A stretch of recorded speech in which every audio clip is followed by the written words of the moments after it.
அப்ப அவர் என்ன நினைக்கிறாரோ அதுக்கு தகுந்தாரோ எழுதினார் என்று கூட நாம் எடுத்துக்கொள்ளலாம். ஆக இப்படி ஒரு நீண்ட நெடிய போராட்டம் இடஒதுக்கீட்டு வரலாறுக்கு இருந்தது. இன்னும் பல தலைவர்கள் அவ்வளவு பேருடைய உழைப்பு, ஏதோ ஒரு நபர் இரண்டு நபர் ஒரு இயக்கம் இரண்டு இயக்கம் சார்ந்து முன்னெடுத்த இடஒதுக்கீடு வரலாறு அல்ல. அதற்கு அடுத்ததாக தமிழ்நாடு அருந்ததி இளைஞர் முன்னணி, நான் சொன்னது போல 89, 90, 92 காலங்களில் தொடங்கப்படுகிற தமிழ்நாடு அருந்ததி இளைஞர் முன்னணி எஸ்.டி. கல்யாண சுந்தரம், வீரையா, திண்டுக்கல் ரவி, கண்ணதாசன், நாகராஜன் உள்ளிட்ட முன்னோடிகள், ஆதித்தமிழர் பேரவை திரு அதியமான், திரு எழில் இளங்கோவன், திரு கோவை ரவிக்குமார், கோவை குப்புராஜ், கோவை வெண்மணிராசன் உள்ளிட்ட முன்னோடிகள், மிகவும் தாழ்த்தப்பட்ட சமூக உரிமை மீட்பு போராட்ட குழு, வழக்கறிஞர் சேகர் உள்ளிட்ட முன்னோடிகள், ஜெகஜீவன் ராம் ஜனநாயக மக்கள் பேரவை, அரச்சலூர் ராமன், அருந்ததியர் ஒருங்கிணைப்பு குழு, அரிசி லாகலிங்கம், ஜக்கையன், எஸ்.டி. கிரீபன், அருந்ததியர் மக்கள் கட்சி, வலசை ரவிச்சந்திரன், இப்படி 70 ஏறக்குறைய 2009 வரை 50க்கும் மேற்பட்ட இயக்கங்களுடைய உழைப்பு, கோரிக்கை, போராட்டம், மாநாடு, சிறை உள்ளிட்ட அனைத்தும் நடந்தது. எல்லாம் 2009 மிக எளிதாக சாத்தியமானதா? சிறிது நேரம் எடுத்தாலும் கூட இதை பற்றி பேச வேண்டிய மேடை இந்த மேடை என்பதால் கூடுதலாக ஒரு 10-15 நிமிஷம் கூட அதை எடுத்துக்கிட்டா தவறு இல்லை என்று நினைக்கிறேன். அண்ணன் கொஞ்சம் எனக்கு வாய்ப்பு கொடுக்கும். ஏன்னா இன்றைக்கு மிக எளிதாக அறிவாலயத்திற்குள் எங்களால் செல்ல முடிகிறது. மிக எளிதாக சிபிஎம் கட்சியினுடைய தலைவர் பாலகிருஷ்ணனை தொலைபேசியில் எங்களால் தொடர்பு கொள்ள முடிகிறது. அப்பொழுதெல்லாம் நாங்கள் ஆதித்தமிழர் பேரவையில் செயல்பட்டிருந்தோம். ஆதித்தமிழர் பேரவை என்றால் மீதி தமிழர் யாருன்னு ஒருத்தர் கேட்பார். உடனே நம்ம ஐயா குப்புராசு தான் சொல்லுவாரு, மீதி தமிழர்லாம் சாதி தமிழர் மொத்த வார்த்தையில முடிச்சிருக்காரு. நீ எப்படி ஆதித்தமிழர்? நாங்கள் சாதி வாக்காதவன் ஆதித்தமிழர் என்று சொல்லுவோம். அந்த காலகட்டங்கள் ஆதித்தமிழர் பேரவை அருந்ததியர் மக்களை விடுதலையை முன்னிறுத்தி போராடுகிற இயக்கம் என்பதை தெளிவுபடுத்துவதற்காகவே ஆதித்தமிழர் என்கிற வார்த்தையை போட்டு அதுல பிராக்கெட்டுக்குள்ள அருந்ததியர் பேரவையின் கையால் எழுதி பேனரை கொண்டு போவோம். அந்த காலம் 93. என்னுடைய பையன் பிரபாகரன் 3 வயது. தென் மாவட்டங்கள் நடக்கிற சாதிய மோதலை கண்டித்து நடக்கிற ஒரு கண்டன பேரணியில் என்னுடைய பையன் போறான். பேரக்குரிய அவனுக்கு 30 வயசு ஆகப்போம். அந்த 3 வயது போராட்டத்தினுடைய முதல் பத்திரிகை செய்தி தான் ஆதித்தமிழர் பேரனுடைய முதல் பதிவு. அதுல என்னுடைய பையன் பிரபாகரன் ஒரு பக்கம் இருப்பா, இன்னொருத்தருடைய புதியவன் என்கிற பையன் பக்கத்தில் ஒருத்தர் இருப்பார், நடராஜன், ஒரு தீவிரம் நடராஜன் அவர் பேர். அவருடைய பையன் 3 வரிசையில 3 பேர் நிற்பாங்க. அதனால அந்த படம் வந்தது. அதான் முதல் பதிவு. அந்த நடதான் இருந்தது. தீர்மானம் போடுவோம். நீங்க யாருன்னு கேட்பாங்க. கட்சியினுடைய தலைமையிற்கு கொண்டு போறோம். இல்ல நாங்க இந்த இயக்கத்திலிருந்து வந்திருக்கிறோம், எங்களுக்கு இந்த கோரிக்கை முன்வைத்திருக்கிறோம். என்ன கோரிக்கை? அருந்ததியர் உள்ள ஒதுக்கீடு. அது என்ன அருந்ததியர் உள்ள? உங்களுக்கு தான் 18 சதம் இருக்கேன், எதற்காக பேசுகிறோம் என்று கூட தெரியாது. அதாவது வழியை எங்கள் மீது சுமத்தப்பட்ட வழியில் எங்களுக்கான அடையாளங்களை நாங்கள் ஏற்படுத்த வேண்டிய தேவை இருந்தது. அருந்ததியர் சமூக மக்கள் மத்தியில் ஏறக்குறைய ஒரு 3% பேர் இன்றைக்கு தூய்மை பணியில் இன்றைக்கும் சரி அன்றைக்கும் சரி ஈடுபட்டார்கள். ஏறக்குறைய 97% பேர் உதவி தொழிலாளிகளாக இருந்தார்கள். சில பேர் அங்கொன்றும் இன்றுமாக தனியார் நிறுவனங்களில் வேலை செய்கிற நபர்களாக இருந்தார். எங்களுக்கான அடையாளம், நாங்க தூய்மை பணி செய்கிற சமூகத்திலிருந்து வந்திருக்கிறோம், செருப்பு தைக்கிற சமூகத்திலிருந்து வந்திருக்கிறோம். இந்த இரண்டும் தான் எங்களுக்கான அடையாளங்களை ஏற்படுத்தியது. அப்பதான் கொஞ்சம் கொஞ்சம் அந்த செக்ஷனா நீங்க கொடுங்க விண்ணப்பத்தை பார்க்கலான்னு பார்ப்போம். முதல் நாள் அறிவாலயத்தில் போவோம், அமர்ந்திருப்போம், தலைவரை பார்க்கணும்னு விசிட்டிங் கார்டு கொடுப்போம். நீங்க மதியம் வாங்க, சாயந்தரம் வாங்க. 4 மணி வரைக்கும் அங்கேயே உட்கார்ந்து இருப்போம். 4 மணிக்கு போய் கேட்போம், அவரு இன்னைக்கு வரல, நாளை காலையில வாங்க. நாளை காலையில வருவோம். நீங்க நேற்று பார்க்க முடியாது, நேற்று நீங்க வந்தீங்கல்ல, வெயிட் பண்ணீங்கல்ல, இன்னைக்கு கட்டாயம் பார்த்துடலாம், வெயிட் பண்ணுங்க. அடுத்த நாள் மாலையும் அதே மாதிரி இருக்கும். இப்படி ஒரு தீர்மானத்தை கொண்டு போய் சேர்ப்பதற்கு கூட அடையாளம் இல்லாமல், முகவரி தெரியாமல் இருந்த காலங்கள் எல்லாம் அந்த காலங்களிலிருந்து இந்த இயக்கத்தினுடைய தேவையை, இந்த அமைப்புகளுடைய கோரிக்கையை முன்வைத்து பேசுகிற இயக்கங்களாக பல இயக்கங்கள் இருந்தது. அடிப்படை ஒன்றுதான், சமூக நீதியினுடைய கோட்பாட்டின் அடிப்படையில் தந்தை பெரியார், புரட்சியாளர் அம்பேத்கருடைய கருத்துக்களின் அடிப்படையில் பாதிக்கப்பட்டவனுக்கு அதனுடைய தீர்வுகளை, பாதிப்புடன் மீள்வதற்கான தேவைகளை உணர்த்த வேண்டிய கட்டாயம் இந்த சமூகத்திற்கு இருக்கிறது. எனவே நீங்கள் செய்யுங்கள் என்று பொது சமூகத்திடத்தில் பேசினார். அதனுடைய விளைவாக இன்றைக்கு இடஒதுக்கீட்டினுடைய கோரிக்கை ஆதரவு தெரிவித்தார்கள். எவ்வளவு மாநாடுகள் இதே கோவையில் 2008 என்னுடைய தலைமையில அருந்ததிற்கான தனி இடஒதுக்கீடு கோரி போராட்டத்தை நடத்தினோம். மரியாதைக்குரிய அண்ணன் ராமகிருஷ்ணன் அவர்கள் கலந்து கொண்டார். அன்றைக்கு மாவட்ட அமைச்சராக இருந்த பொங்கலூர் பழனிசாமி வருவதாக ஒப்புக்கொண்டு வராமல் போனார். புதிய தமிழகத்தினுடைய கட்சி தலைவர் கிருஷ்ணசாமி வருவதாக சொன்னார். அவருக்கு பதிலாக நக்கீரன் அவர்கள் அந்த போராட்டத்திலே கலந்து கொண்டார், மாநாட்டிலே கலந்து கொண்டார். அன்றைக்கு பாட்டாளி மக்கள் கட்சி தலைவராக இருந்த ராமதாஸ் அவர்கள், உன்னுடைய பொதுச் செயலாளர் அனுப்பிச்சு விடுறேன், என் கட்சியில ஜாதிக்கு ஒரு பொதுச் செயலாளர் இருக்காங்க, உங்களால அனுப்பி வைக்கிறேன். பாலச்சந்திரன் ஒரு பெண்மணி அனுப்பி வைத்தார். அந்த மாநாட்டில் நடந்த ருசிகர் என்னன்னு கேட்டீங்கன்னா, மாநாடு நடக்குது. இன்றைக்கு சித்தாபுதூர் மாநாடு இங்க போட மாட்டோம், கூட்டம் முதல்ல அங்க போடுவோம். 100 பக்கத்துல அந்த தியேட்டர் பக்கத்துல அது ஒரு நல்ல பெரிய பிரம்மாண்டமா இருக்கும். அங்கே மாநாடு, பாலசுந்தரி மேடையில் பாட்டாளி மக்கள் கட்சி சார்பாக உட்கார்ந்து இருக்காங்க. அந்த வழியில போனவரு நம்ம பாட்டாளி மக்கள் கட்சியினுடைய தலைவர், அவர் பேர் என்ன, ஜி.கே. மணி. அவர் எங்க போனாருன்னு தெரியல. நேரம் என்ன மேடைக்கு வந்துட்டார். பொதுச் செயலாளர் திடீர்னு தலைவரே வந்துட்டாரு. இல்ல இல்ல, இந்த வழியில பார்த்த மாநாடு நடந்துட்டு இருந்துச்சு, எங்க பொதுச் செயலாளர் உட்கார்ந்து இருந்தா நான் வந்துட்டேன். அன்றைக்கு பெரியாரை ஏற்றுக்கொண்டவர் ராமதாஸ், அன்றைக்கு சமூக நீதியை ஏற்றுக்கொண்டவர் ராமதாஸ். எல்லாரும் அங்க இருக்கிற வரைக்கும் சரியாக இன்னைக்கு இருக்கிற தலைவர்கள் வரைக்கும் நான் சொல்றேன், அங்க இருக்கிற வரைக்கும் சரியாக தான் இருந்தார். அதே மாதிரி 2006 நடந்த மாநகராட்சியில் நடந்த தூய்மை பணியாளர் மறுவாழ்வு மாநாட்டில் அண்ணன் கிருஷ்ணசாமி அவர்கள் கலந்துட்டார். அது ஒரு பெரிய வினோதமான நிகழ்ச்சி. மேடையில் உட்கார்ந்து இருப்பார், கொண்டு போய் தண்ணி கொடுப்போம் அப்படின்னு. சரி, நாங்க மாநாட்டுக்காக ஒரு பேட்ஜ் அனுப்பிச்சிருக்கோம், இந்த பேட்ஜ் கொடுத்துக்க. வேண்டாம் வேண்டாம். அப்புறம் அவர் இப்படி கை தட்டினா தண்ணி வரும். அந்த மேடையில் எங்களுக்கு சில புத்திமதிகள் எல்லாம் அவர் சொன்னார். இன்னைக்கு எப்படி இன்றைக்கு தொலைக்காட்சியில லைவ்ல ஒரு புத்திமதிகள் சொன்னாரோ, அதே மாதிரி அன்றைக்கும் சொன்னார். நீங்க எல்லாம் குளிக்கணும், நீங்க எல்லாம் பல்லு விளக்கணும், நீங்க எல்லாம் அயன் பண்ணி துணி போடணும். இதெல்லாம் எப்படி இருந்ததுன்னா, ஒரு 20-20 ஆண்டு கிருஷ்ணசாமி அண்ணன் நம்ம மேடை ஏறுவதற்கு முன்பாகவே ஒரு 10-15 ஆண்டுகளுக்கு முன்பாக ஆகஸ்ட் 15ஆம் தேதி அன்னைக்கு நம்மளுடைய தெருக்கள் எல்லாம் கொடியேற்றி அங்க இருக்கிற சாதி இந்துக்களுடைய தலைவர்கள் எல்லாம் மக்களை பார்த்து பேசுவதை போல எங்களுக்கு ஒரு பிரமை அன்றைக்கு இருந்து கூப்பிட்டு, உங்களுக்கு 3% இல்ல, ஒரு 10 வருஷம் எல்லா இடஒதுக்கீடும் உங்களுக்கு தான் தரணும் சொல்லி சென்றவர் அண்ணன் கிருஷ்ணசாமி. ஒரு 10 வருஷம் அருந்ததிற்கு மட்டுமே இடஒதுக்கீடு இதான் நடந்தது. அவ்வளவு மிகப்பெரிய ஒரு பின்னணி. ஆதித்தமிழர் பேரவையின் சார்பில் தமிழ்நாட்டில் கோவை, நீலகிரியை தவிர ஏறக்குரிய எல்லா மாவட்டங்களிலும் அருந்ததிற்கான உள் இடஒதுக்கீடு மாநாடுகளை, போராட்டங்களை, பேரணிகளை நடந்தது. அதனுடைய விளைவு ஓரளவு பொது சமூகத்திற்கு அதனுடைய தேவையை உணர்த்தியது. அப்பதான் மார்க்சிஸ்ட் கம்யூனிஸ்ட் கட்சியினுடைய தலைவர் மரியாதைக்குரிய மறைந்த என் வரதராஜா அவர்களுடைய கவனத்திற்கு இந்த செய்தி போகுது. அப்படியா, இப்படி ஒரு பிரச்சனை இருக்கா, ஒர்க்கிங் கிளாஸ் பார்ட்டி நம்ம கவனிக்கணுமே என்று பார்த்து திண்டுக்கல்லில் ஒரு ஆய்வை மேற்கொள்கிறார். அதான் ரொம்ப முக்கியம். அந்த ஆய்வில் MA BEd படித்த ஒரு அருந்ததியர் குப்புசாமி அவர் பேர், டிகிரி முடிச்சு 13 வருஷமா வேலை கிடைக்காம செருப்பு தேய்க்கிற தொழிலில் செய்து கொண்டிருக்கிறார். நல்லிசாமி பட்டணம் அந்த ஊர். அந்த ஊரில் அவரை தவிர 2007-2008 காலகட்டங்களில் ஒரு பட்டதாரி கூட கிடையாது, அரசூழியர்கள் கிடையாது. நம்முடைய தங்கைமார்கள் 10ஆம் வகுப்புக்கு மேல் படிக்கல. இந்த ஆய்வை மேற்கொள்கிறார்கள். அப்பதான் ஒரு பிரச்சனையை ஆதரிப்பதற்கு 2 வேணும். ஒன்று நியாயம், இரண்டாவது தேவை. அப்பதான் அதில் இருக்கக்கூடிய நியாயத்தை உணர்ந்த மார்க்சிஸ்ட் கம்யூனிஸ்ட் கட்சி ஒரு பரந்த விரிந்த தளத்தை அருந்ததியர் இயக்கங்களுக்கு ஏற்படுத்தினார். அது வரைக்கும் ஒரு சமூகத்தினுடைய கோரிக்கை, ஒரு சமூகத்தினுடைய பிரச்சனை, ஏதோ அவங்க ஜாதிக்கு இடம் வேணுமாமா அத பேசுறாங்க என்று இருந்த நிலை மாறி அவை ஒரு சமூக நீதி கோட்பாடாக மாறியது.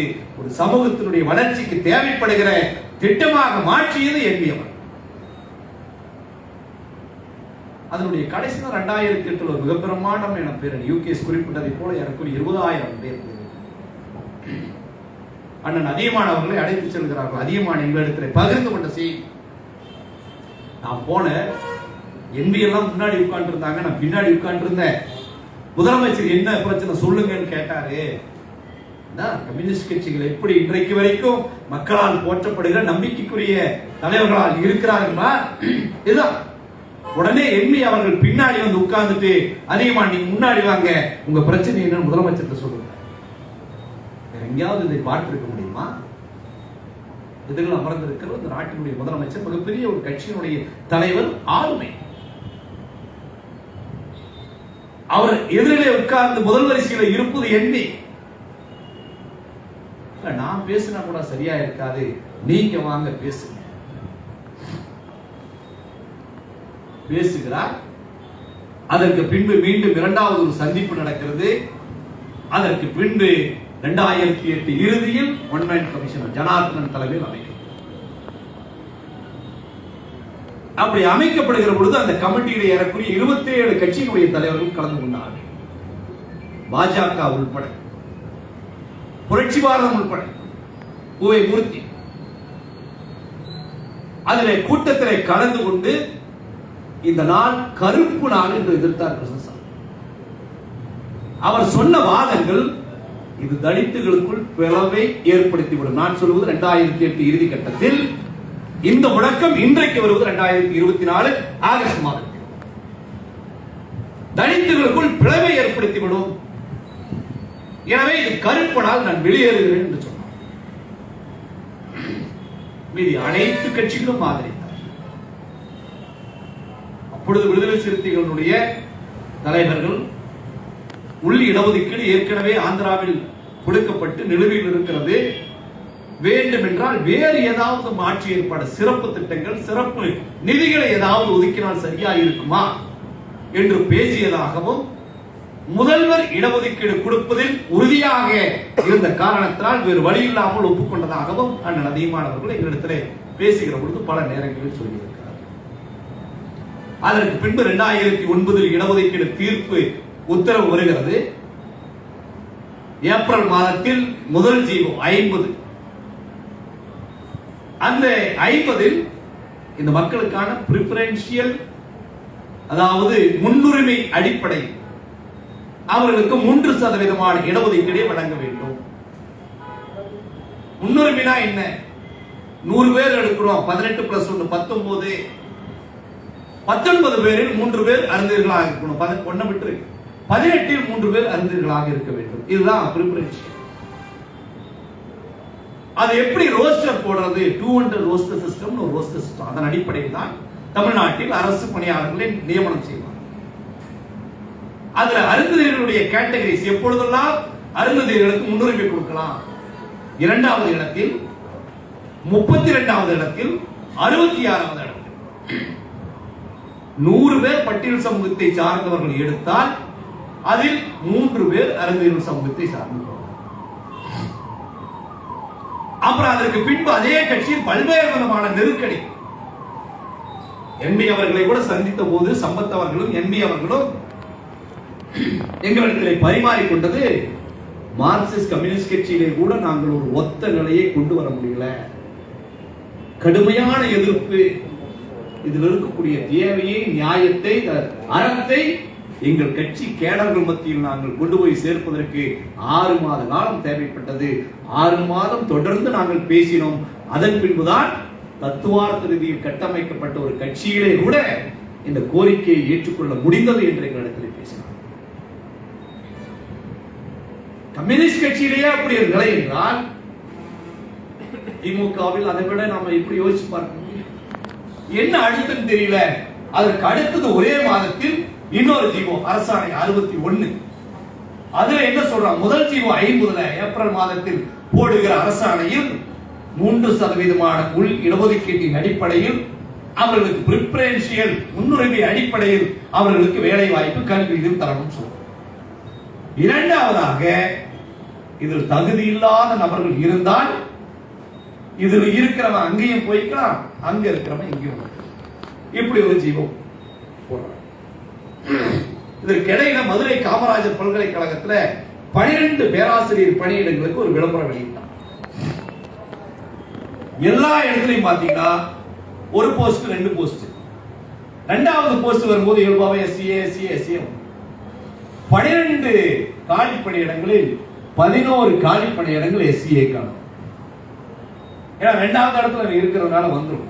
அது பில்லப் பண்ணா அதுக்கு வர்றதுக்கு அடுத்த ஏறக்குறைய ஒரு 50 ஆண்டுகள் ஆகும். அதை யாரும் சொல்றது இல்லை. பார்த்தோன்னா புதிய தமிழகம் கிறிஸ்துசாமிக்கு பயங்கரமான கோபம். ஏன்னா நேற்றைக்கு வரைக்கும் பேராசிரியர் பணியிடங்களில், மருத்துவர் பணியிடங்களில் இப்படி உயர் எலைட் ஜாப்னு சொல்லக்கூடிய பச்சைங்களை கையெழுத்து போடுற அல்லது பேனுக்கடியில் இருக்கையில் அமர்ந்திருக்கிற அனைத்து வேலைகளையும் மற்றவர்கள் அனுபவித்துக் கொண்டிருந்த நிலையில் இன்றைக்கு பறிபோகிற சூழலை பார்த்து உடனே கோபம் வருது. இல்லைன்னா நான் ஒத்துக்க மாட்டேன், மீண்டும் போர்க்குடியை உயர்த்துகிறான். நாங்க ஒரு ஆர்டிஐ போட்டு பார்த்தோம். 12 பேராசிரியர்கள் எடுத்திருக்கிறாங்களே, 12லும் அருந்ததியர்கள் இருந்திருக்கிறார்களா அப்படின்னு கேட்டா 12 காலி பணியிடங்களில் 11 இடங்களில் ஆதி திராவிடர் சமூகத்தை சார்ந்தவர்களும் தேவேந்திர குல வேளாளரும் இருக்கிறார்கள். ஒரே ஒரு இடத்தில் மட்டும் அருந்ததியர்கள். இவருக்கு அதிர்ச்சி ஆயிடுச்சு. இந்த நோட்டிபிகேஷன் வந்ததே எஸ்சிஏக்கு.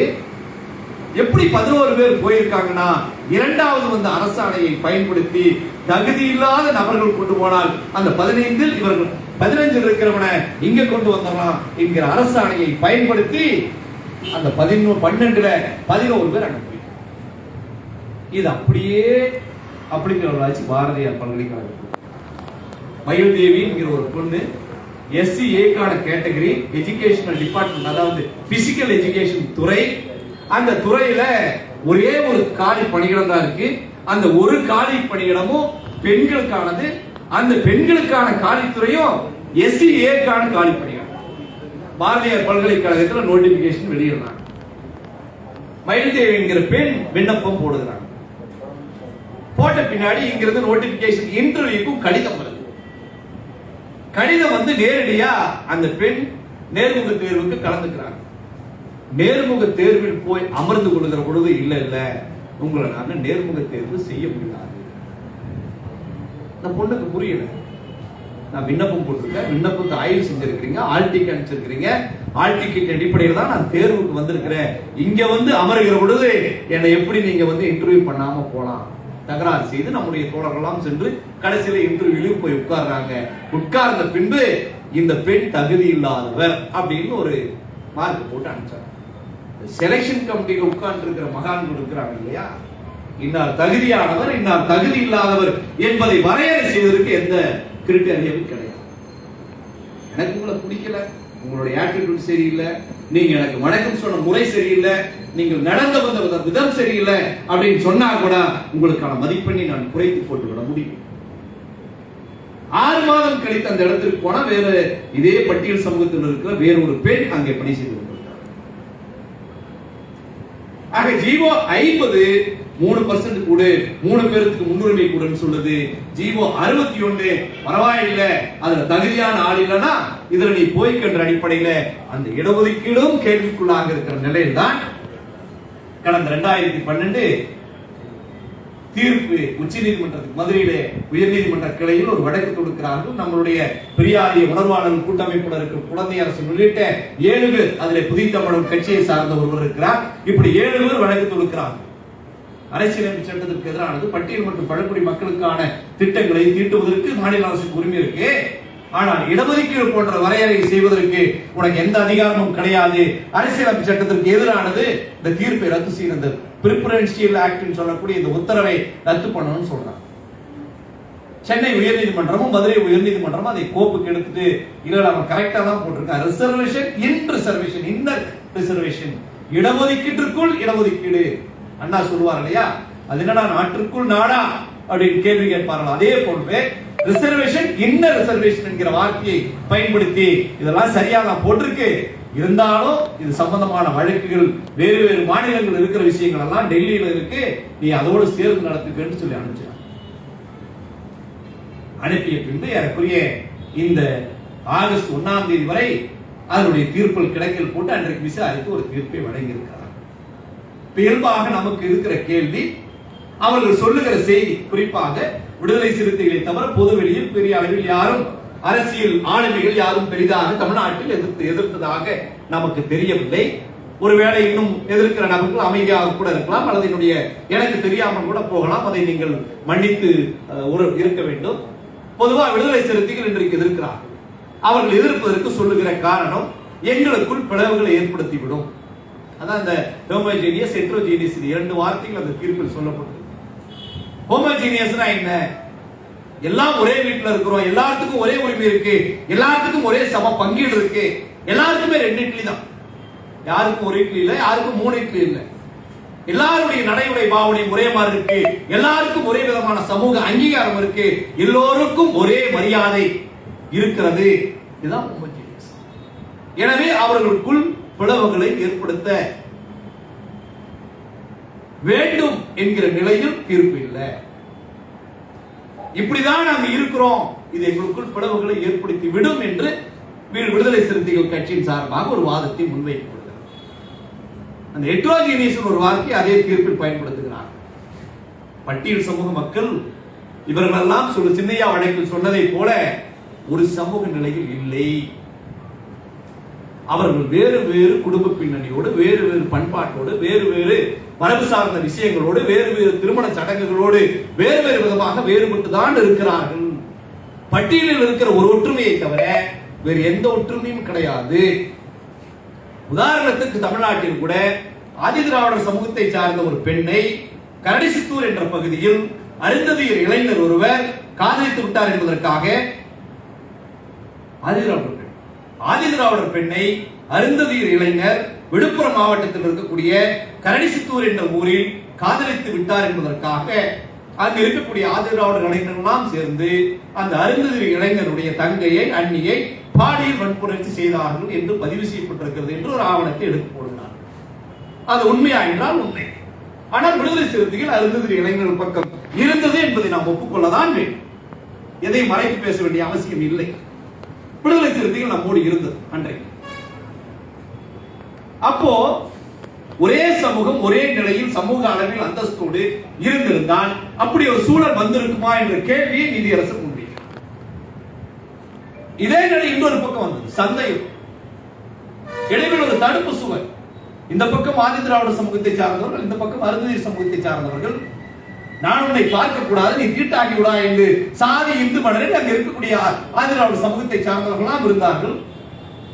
பொது சமூகத்திலிருந்தும் ஜனநாயக அமைப்புகளும் எவ்வளவோ அண்ணன் திருமாவளவனிடத்தில் பேசினார்கள். நீங்கள் தலையிடுங்கள், இந்த பிரச்சனையை சரி செய்து விடலாம் என்று சொன்னார்கள். மௌனமாகவே இருந்தார் கடைசி வரை. இன்றைக்கு வரைக்கும் வாய் திறக்கவில்லை. அதை அந்த தீர்ப்பை சுட்டிக்காட்டி இருக்கக்கூடிய சூழல் இருக்கிறது. இப்படி பல்வேறு செய்திகளை இந்திய முழுவதும் இருக்கக்கூடிய செய்திகள் எல்லாம் சொல்லி இவர்கள் ஹோமோஜீனியஸ் ஒற்றுமையாக இருக்கிறவர்கள் அல்ல, ஹெட்ரோஜீனியஸ் குரூப் என்று சொல்கிறார்கள். தனித்தனி வகைப்பாட்டுடைய நலங்கள். இவர்களை ஒப்பிட்டு ஒரு தலைவர் நாம் வைத்துக் கொள்ள முடியாது. எனவே ஒவ்வொருவருடைய வாழ்வு நிலையும் வேறுபாடாக இருக்கிறது. இவர்களுக்கு உள் இடஒதுக்கீடு கொடுத்தது சரி என்கிறது பேர். ஒற்றுமை இருப்பதாக அண்ணன் சொல்லுகிறார். நானும் அவரோடு ஒன்றாக இருக்க வேண்டும் என்றுதான் நினைக்கிறேன். 22% யாருக்கும் கிடைக்காத ஒரு வாய்ப்பு தமிழ்நாட்டில் தலித்துகளுக்கு இருக்கிறது. 22.5% மேலாக இருக்கக்கூடிய மக்கள் தொகை.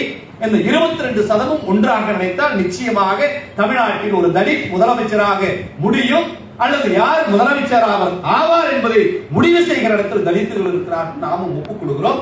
அந்த ஒற்றுமை எந்த காலத்தில் விடுபட்ட கூடாது. அந்த ஒற்றுமை நீடித்து நிலைக்க வேண்டும். அந்த ஒற்றுமை ஏற்பட வேண்டும் என்று நான் எப்பொழுதுமே நினைக்கிற இடத்தில் இருக்கிறவன் நான். அதற்கு காரணம் தந்தை பெரியார் என்னை பண்படுத்தி இருக்கிறார். நான் கேட்கிற எளிமையான கேள்விதான், எனக்கான பிரச்சனையை நீங்கள் பேசினால் உங்கள் பக்கத்தில் அல்லவா நான் நின்றிருப்பேன். எனக்கான தனி மேடை அவசியம் இல்லாமல் அல்லவா போயிருக்கும். எனக்காக அரசியல் பிரதிநிதித்துவத்தை எதிர்பார்க்கிறேன், உரிமையை எதிர்பார்க்கிறேன். 10 ஆண்டுகளுக்கு முன்பாக மக்கள் நல கூட்டணி உருவாக்கப்பட்டது.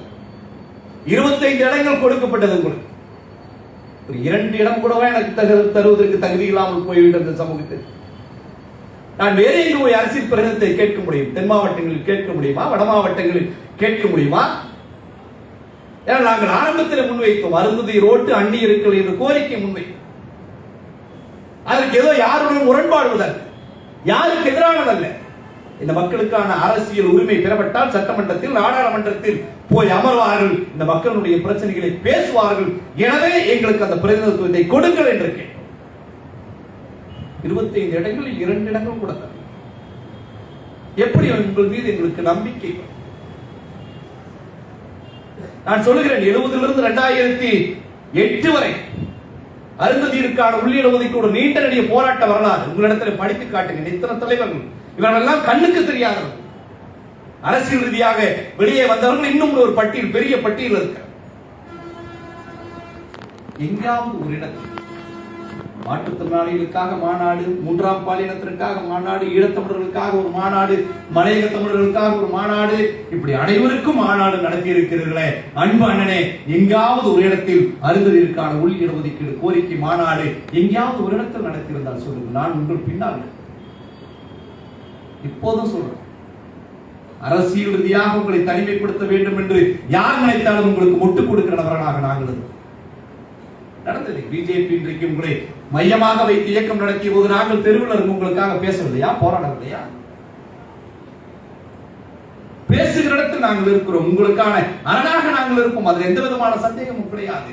ஆனால் சமூக நீதி என்கிற அடிப்படையில் ஒரு உரிமை உச்ச நீதிமன்றம் கொடுக்கிற பொழுது பல்வேறு விதமான காரணங்களை சொல்லி பசப்புவது, மறுப்பது எப்படி நியாயம் என்கிற நியாயமான கோரிக்கை பொதுமக்கள் மத்தியில் நாங்கள் வைக்கிறோம், பொது சமூகத்திடத்தில் வைக்கிறோம். அருந்ததியர் ஒதுக்கீடை நாங்கள் எதிர்க்கவில்லை. 2 நாள் ஆர்ப்பாட்டத்தில் பேசிவிட்டு இன்றைக்கு பத்திரிகையில் உங்களுடைய மனசாட்சி தீர்ப்பை மாற்ற வேண்டும் என்று சொல்கிறார்களே, எந்த வகையில் நியாயம்? 2009 வரை இந்த சமூகத்தில் மருத்துவர்கள் இல்லை, சிங்கிள் டிஜிட் 7 பேர் தான். எப்போ? 2000 2007 வரை வெறும் 7 பேர். 2009 பின்பு ஒரே கல்வியாண்டில் 46 பேர் போயிருக்காங்க. நான் சொல்றது ஏதோ கோவையில் இல்லை, தமிழ்நாடு ஒரு ஏறக்குறைய இவ்வளவு பேர் இருக்கக்கூடிய இந்த மாநிலத்தில் 46 பேர் கொடுத்ததே எங்களுக்கு பெரிய பெரிய பிரச்சனையா இருக்கு. அப்பா 46 பேர் மருத்துவர்கள் ஆயிட்டாங்களா, பூரிப்பினுடைய எல்லைக்கு போகிறோம். அப்ப எவ்வளவு பின்தங்கி இந்த சமூகத்தில் இருக்கிறார்கள் என்பதை நினைத்து பாருங்க.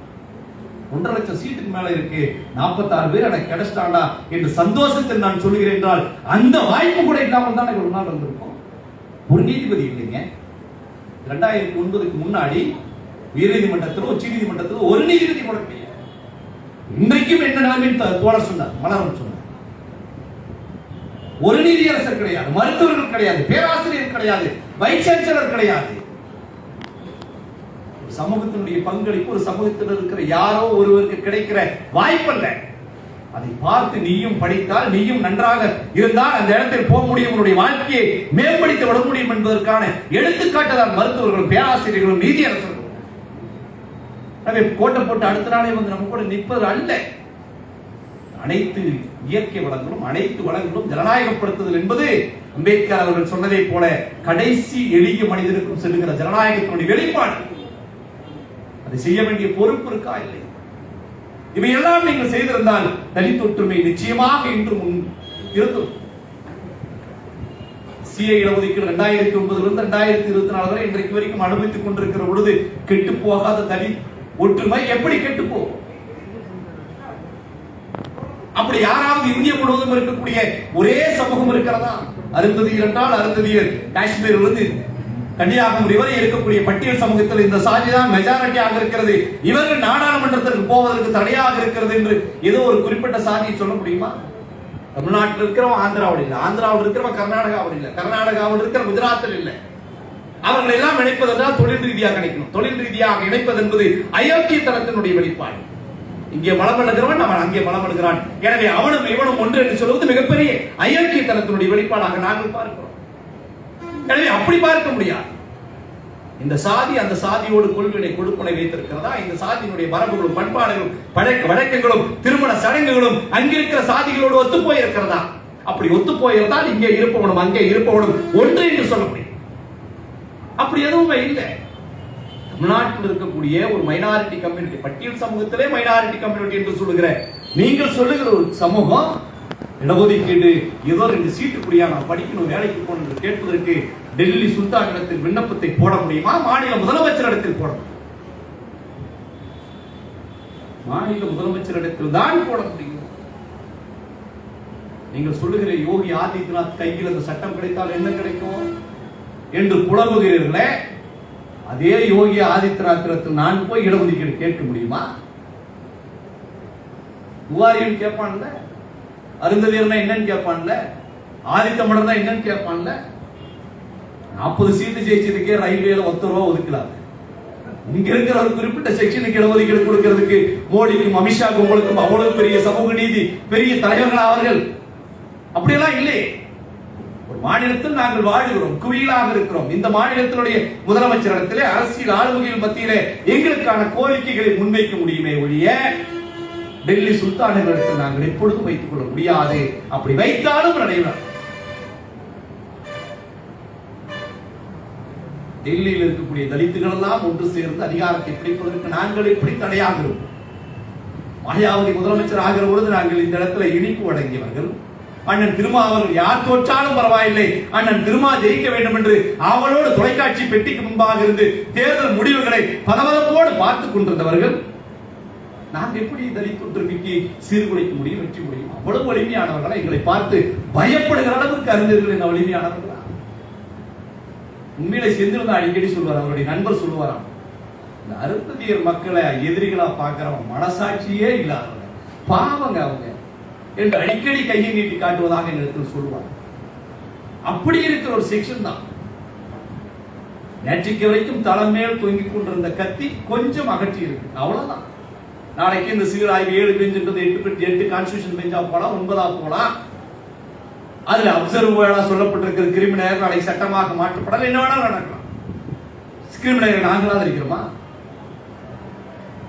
இது பெரியாரின் வளர்ப்பு. எங்களை போன்ற தோழர்களாம் கிரிமினல் இன்று அல்ல நேற்று அல்ல. இந்த இடஒதுக்கீடு வருவதற்கு முன்பாகவே பல நூற்றாண்டு காலமாக இடஒதுக்கீடு எங்களுக்கு நினைவித்து இருந்த நாள் இருந்து, பெரியாரை ஏற்றுக்கொண்ட நாள் இருந்து கிரிமினலை எதிர்க்கிற நிலையில் நாங்கள் நீங்கள் சொல்லி எடுத்து அதெல்லாம் பேச்சு பாருங்க. ஒரு ஆணவத்தினுடைய வெளிப்பாடாக தான் என்னால் பாருங்க. அந்த வார்த்தையை பயன்படுத்துவதற்கு எனக்கு கஷ்டமா இருக்கு. ஆனால் வயிறு உப்பு இவர்கள் பேசுகிறார்கள். சமூக நீதியை பற்றி எவனும் எனக்கு பாடம் எடுக்க தேவையில்லை. அதெல்லாம் என்னன்னு தெரியல. தினமும் நான் கற்றுக்கொண்டிருக்கிறேன் அம்பேத்கர் சொன்னதை நான் பார்த்தேன்.